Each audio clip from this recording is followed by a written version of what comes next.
Sir Maoist కీలక నేత హిడ్మా ఇప్పుడు రంగంలోకి దిగినట్టుగా తెలుస్తుంది సార్. అంటే మనకు తెలుసు ఆపరేషన్ కగర్ పేరుతో ఎప్పటినుంచో కూడా మావోయిస్టుల పైన ఎన్‌కౌంటర్‌లు జరుగుతున్నాయి. ఇప్పుడు వీళ్ళు కూడా కౌంటర్ అటాక్ చేసే ప్రయత్నం చేస్తున్నట్టుగా దీన్ని మొత్తాన్ని కూడా హిడ్మా లీడ్ చేస్తున్నట్టుగా అయితే వార్తలొస్తున్నాయి సార్. మొన్న ఒక పోలీస్ వెహికల్ పైన దాడి చేసి ఏఎస్‌పీని చంపేశారు. మళ్ళీ నిన్న పోలీసుల పైన దాడులు చేశారు. ఈ విధంగా వాళ్ళు కూడా దాడులు చేయడం ప్రారంభించేశారని కూడా తెలుస్తుంది. మొత్తం మావోయిస్టులు అందరూ కూడా బస్తర్ దగ్గరకి చేరుకొని అక్కడి నుంచే వీళ్ళకి కౌంటర్ అటాక్ చేసే ప్రయత్నం కూడా చేస్తున్నట్టుగా వార్తలైతే వస్తున్నాయి సార్. మరి ఏం చేసే అవకాశం ఉంది మావోయిస్టులంతా కలిసి? మరి ఇది ఎక్కడికి దారి తీయొచ్చంటారు సార్? మావోయిస్టులు చరిత్రలో ఎప్పుడూ లేనంతగా నష్టాన్ని ఇప్పుడు ఎదుర్కొంటున్నారు.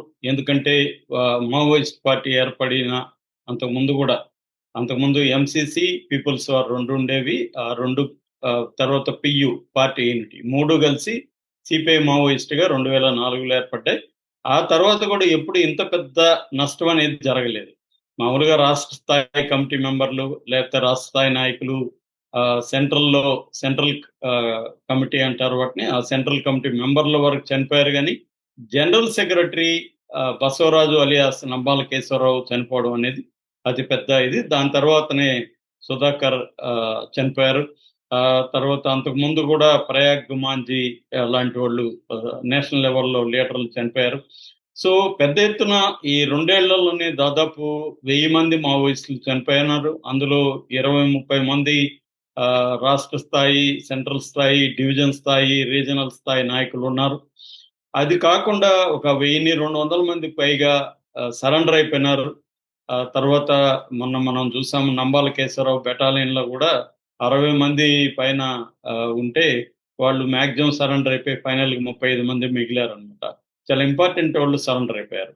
అలాగే అరెస్టులు కూడా దాదాపు 1000 మందికి పైన అరెస్టులు కూడా ఈ మధ్య కాలంలో జరిగాయి ఈ 2-3 ఏళ్లలో.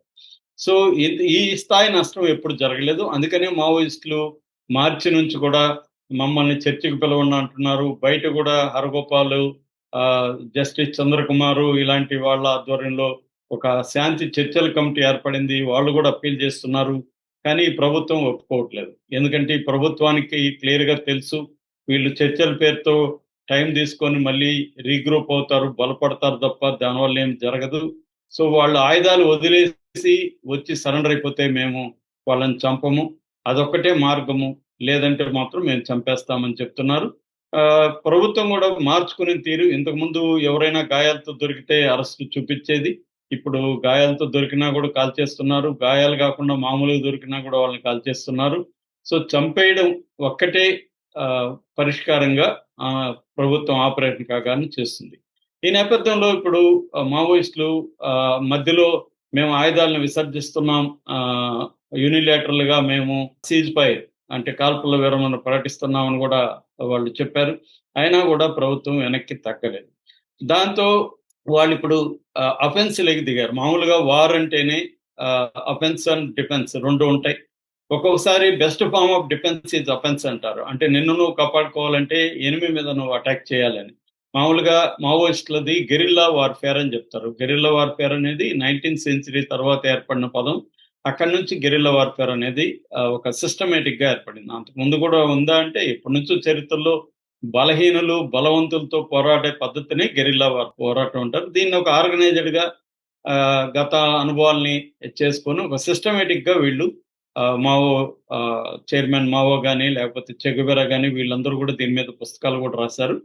ఆ మెథడ్‌లో వీళ్ళు చేస్తున్నారు. ఇప్పుడేందంటే కొత్తగా వినిపిస్తున్న వార్త 2 రోజుల ముందు బస్తర్ దగ్గర ఛత్తీస్‌గఢ్‌లో బస్తర్ దగ్గర ఒక క్యాంపులో వాహనం వెళ్తుంటే అక్కడ అటాక్ చేశారు. ఐఈడీతో పేల్చారు. సో దాంతో ఏఎస్పీ ఆకాష్ రావు చనిపోయాడు. డీఎస్పీ అండ్ సీఐ తీవ్రంగా గాయపడ్డారు. ఇది ఈ మధ్య కాలంలో ఫస్ట్ అటాక్‌గా చెప్పుకోవచ్చు. పోలీసుల మీద మావోయిస్టులు చేసింది. సో దాని తర్వాత నిన్న కూడా భద్రాచలం జగదల్పూర్ నేషనల్ హైవే 400 మీటర్స్‌లో ఒక ఐఈడీని పేల్చారు. సో సిఆర్‌పిఎఫ్ క్యాంప్ సమీపంలో ఒక హత్య చేశారు. అంటే అఫెన్సివ్‌లోకి వస్తున్నట్టుగా మనకు అర్థమవుతుంది. అట్లాగే బస్తర్ సంబంధించి 3 ప్రధాన ఏరియాలు ఉన్నాయి. ఒకటేమో Dandakaranya, Indravati national park area, మూడోదేమో అబుజ్‌మఠ్. ఈ 3 ప్రాంతాలకి మొత్తం మావోయిస్టులు అందరూ వివిధ రాష్ట్రాల నుంచి మావోయిస్టులు అందరూ కూడా అక్కడికి వస్తున్నట్టుగా చెబుతున్నారు. ముఖ్యంగా 3 ఏరియాల్లో మావోయిస్టులు బలంగా ఉంటారు. ఒకటి AOB Andhra Orissa border, 2 MMC అంటే మధ్యప్రదేశ్, మహారాష్ట్ర, ఛత్తీస్గఢ్, 3 కేకేటి అంటే కేరళ, కర్ణాటక, తమిళనాడు. ఈ 3 ఏరియాల నుంచి కూడా మావోయిస్టుల నాయకత్వాన్ని బస్తర్‌కి నేను ఇందాక చెప్పిన Dandakaranya, Indravati national park area, Abujhmarh ఈ 3 ప్రాంతాలకి పిలిపిస్తున్నారు. ఎందుకంటే ఇక్కడ ఆహ్, ఇప్పుడు గాని మనం పట్టుకోల్పోతే ఇంకెప్పటికి గూడా మనం ఇక్కడికి రాలేము. నాయకత్వం గాని ఇక్కడ ఉంటే కేడర్‌ని నిర్మించుకోవడం పెద్ద కష్టం గాదు. ఆల్రెడీ ట్రైబల్స్ మీద గూడా దాడులు, రేపులు, వాళ్ళ ఊర్లు తగలబెట్టడాలు ఇవన్నీ జరుగుతున్నాయి కాబట్టి, అక్కడ యువత పోరాడడానికి రెడీగా ఉంది గానీ, నాయకత్వం వహించే పరిస్థితి మనకే లేదు గాబట్టి, మనమందరం రావాలి అని పిలిపిచ్చారని జెప్తున్నారు. దీనికంతా గూడా కమాండర్‌గా ఫస్ట్ బెటాలియన్ పీజీఎల్ఏ అంటే పీపుల్స్ గెరిల్లా లిబరేషన్ ఆర్మీ అనే మావోయిస్టులకి ఒక ఆర్మీ ఉంటది. దాన్ని రెడ్ ఆర్మీ అని గూడా పిలుస్తారు. ఈ పీజీఎల్ఏకి సంబంధించిన ఫస్ట్ బెటాలియన్ కమాండరే మడ్వి హిడ్మా. సో హిడ్మాకి ఇలాంటివన్నీ కొట్టిన పిండి ఆయన అనేక ఇంతకుముందు కూడా అటాక్స్ చేసున్నాడు. అయితే ఇప్పుడు మావోయిస్టుల ముందు 2 కర్తవ్యాలు ఉన్నాయి. ఒకటి తమ్ము తాము కాపాడుకోవడం అంటే డిఫెన్సివ్ స్ట్రాటజీ. 2 లిమిటెడ్ అఫెన్సివ్ అంటే ఫుల్ స్కేల్ అఫెన్సివ్ కాదు. అంటే 300 మందో, 500 మందిని తీసుకెళ్ళి క్యాంపుల మీద అటాక్ చేయడమో, కాన్వాయ్‌ల మీద అటాక్ చేయడమో, యాంబుష్‌లు చేయడమో ఇది కాదు. వాళ్ళ అగ్రెసివ్‌నెస్‌ని కొద్దిగా తగ్గించి ఈ లోపల తాము డిఫెన్స్‌లకి ఎలా వెళ్ళాలనేది చూసుకోవాలి. రెండోది సీజనల్‌గా రెయినీ సీజన్ అంటే జనరల్‌గా మావోయిస్టులకి ప్రధాన శత్రువు సమ్మర్ అన్నమాట. ఎందుకంటే అడవులు పలచబడిపోతాయి. ఆకులు, బుష్‌లంతా గూడా ఎండిపోతాయి. కాబట్టి దాక్కునే మార్గాలు తక్కువుంటాయి. 2 వాటర్ సోర్సెస్ తగ్గిపోతాయి. వాటర్ సోర్స్‌లు ఎక్కడెక్కడ ఉన్నాయో అక్కడే పోలీసులు ఎక్కువగా మకాం వేస్తారు కాబట్టి వీళ్ళు ఉండలేని పరిస్థితి. అందుకని మూడోది సెక్యూరిటీకి సంబంధించిన డ్రోన్‌లు గానీ, లేకపోతే నైట్ థర్మల్ విజన్ ఇవి గానీ, ఇవన్నీ కూడా యాక్టివ్‌గా సమ్మర్‌లో పనిచేస్తాయి. కాబట్టి ఈ 3 రకాల కారణాల వల్ల మావోయిస్టులకి సమ్మర్ అనేది ఇబ్బందికరం. అయితే ఇప్పుడు రెయినీ సీజన్ స్టార్ట్ అయింది. ఛత్తీస్‌గఢ్‌లో జూన్ నుంచి సెప్టెంబర్ వరకు రెయినీ సీజన్ ఉంటది. రెయినీ సీజన్‌లో మావోయిస్టులకు కొన్ని అడ్వాంటేజ్‌లున్నాయి. అదేందంటే థిక్ కవర్ ఉంటది. చెట్లు ఇవన్నీ దట్టంగా ఆకులు, చెట్లు, పొదలు దట్టంగా ఉంటాయి. అందువల్ల వాళ్ళకి టెర్రైన్ అనేది మంచిగా ఉంటది. 2 సర్వైలెన్స్ పనిచేయడం. డ్రోన్‌లు ఇవన్నీ కూడా వర్షాకాలంలో పనిచేయవు. కాబట్టి సర్వైలెన్స్ ప్రాబ్లమ్ అవుతుంది. లోకల్ నాలెడ్జ్ వీళ్ళకి ఎక్కువ ఉంటది కాబట్టి ఎక్కడ మడుగులున్నాయి, ఎక్కడ ఇప్పుడు ఎందుకంటే దారులన్నీ మూసుకుపోతాయి. కాలువలు వచ్చేస్తాయి, చెరువులు నిండిపోతాయి, కొన్ని దారులు మూసుకుపోతాయి.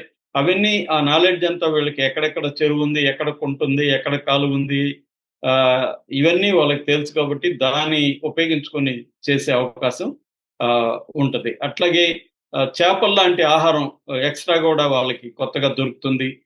నాన్ వెజ్ మిగతా అడవి జంతువులు వీటితో ఎక్కువ కాలం గడపొచ్చు. ఇదనేది వాళ్ళ ప్లాన్‌గా చెప్పుకుంటున్నారు. అయితే వాళ్ళకి కొన్ని డిసడ్వాంటేజెస్ కూడా ఉన్నాయి.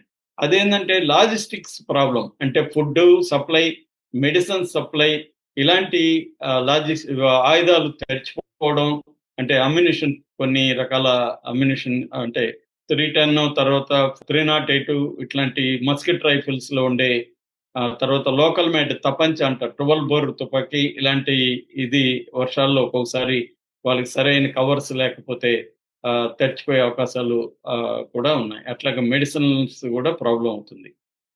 రెండోది సెక్యూరిటీ ఫోర్సెస్ కూడా ఇప్పుడు డీఆర్‌జీ గాని, బస్తర్ ఫైటర్స్ ఈ 2 కూడా లోకల్ ట్రైబల్స్‌తోనే ఏర్పాటు చేసుకున్న ఫోర్సెస్.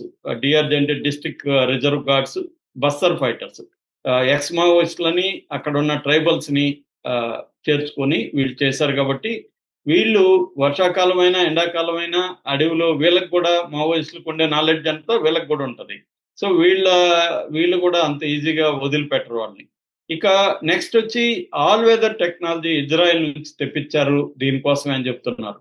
ఇది వర్షాకాలంలో అయినా, ఏ కాలంలో అయినా పనిచేసే థర్మల్ టెక్నాలజీ కావచ్చు, శాటిలైట్ ఇమేజరీ కావచ్చు, అంటే డ్రోన్స్ ఇబ్బంది అవ్వచ్చు కానీ శాటిలైట్ ఇమేజరీ ద్వారా వీళ్ళ ఉనికిని పసిగట్టచ్చు అనమాట. ఇవి ఆల్ వెదర్ టెక్నాలజీ అనేది ఇవాళ మన మిలిటరీ ఫోర్సెస్ దగ్గర ఉంది. సో ఇటువంటి ఇష్యూస్ అన్ని వాళ్ళకి యాంటీగా కూడా పనిచేసే అవకాశం ఉంది. ఆల్రెడీ ఇప్పుడు మొత్తం సుక్మా, బీజాపూర్, దంతెవాడ, నారాయణపూర్ ఏరియాలకి కొత్తగా ఒక ఎస్పీల్ని నియమించారు. అది కూడా ఎవరు 2021 బ్యాచ్. అంటే దాదాపు ఆ ఏరియాలో సౌత్ బస్తర్ ఏరియా మొత్తంగా కలుపుకుంటే 21 మంది ఐపీఎస్ ఆఫీసర్ని, యంగ్ ఐపీఎస్ ఆఫీసర్ని కొత్తగా అక్కడ ప్రభుత్వం నియమించింది. అట్లాగే దాదాపు ఒక బస్తర్లోనే 40 క్యాంపులు ఉన్నాయి. ఓవర్గా అన్ని జిల్లాల్లో కలిపితే ఇక్కడ 200 ఫార్వర్డ్ క్యాంప్స్, అంటే అవి ఎప్పటికప్పుడు ముందుకు పోవడానికి ఆ క్యాంపులను తీసుకెళ్ళి జరుపుకుంటూ వెళ్ళడానికి అనుకూలంగా ఫార్వర్డ్ క్యాంప్స్ అనేవి 400 పైన ఉన్నాయన్నమాట. అందువల్ల మరి మావోయిస్టుల ఈ వ్యూహం ఫలిస్తుందా అంటే వెరీ వెరీ వెరీ డిఫికల్ట్. వాళ్ళు అంటే ఇప్పుడు బతకడమే వాళ్ళు సాధించే విజయం. వాళ్ళు చనిపోకుండా ఉంటే అదే పెద్ద విజయంగా మనం చెప్పుకోవచ్చు. వాళ్ళు ఇంకేం కూడా చేయాలని లేదు. ఇప్పుడు వాళ్ళు బతకడానికి, వాళ్ళని చంపడానికి మధ్య మాత్రమే ఇప్పుడు యుద్ధం జరుగుతుంది. ఇంకా వేరే ఏమీ లేదు. దీన్ని హిడ్మా కావచ్చు, మిగతా వాళ్ళు కావచ్చు ఎలా ఎదుర్కొంటారనేది చూడాలి. Okay, thank you so much sir.